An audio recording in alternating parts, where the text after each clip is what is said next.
ইনসাফ, সুবিচার, সুশাসন, ন্যায় বিচার, ন্যায়পরায়ণতা বুঝাতে আল্লাহ তাআলা কখনো কখনো আল কিসত শব্দটা ব্যবহার করেছেন। আওয়াজ করে সবাই বলুন আল কিসত। প্রিয় ভাইরা, সবাই আওয়াজ করে আমার সাথে সাথে বলুন আল কিসত। আল্লাহ তাআলা বলেন ওয়া ইন হাকামতা ফাহকুম বাইনাহুম বিল কিসতি ইন্নাল্লাহা ইউহিব্বুল মুকসিতিন।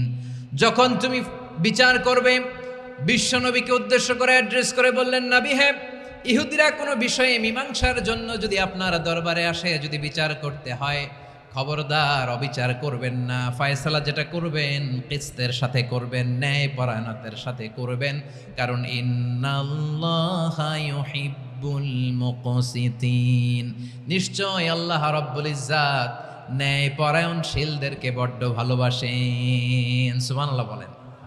ন্যায় পরায়ণ লোকদেরকে আল্লাহ তাআলা বড্ড ভালোবাসেন।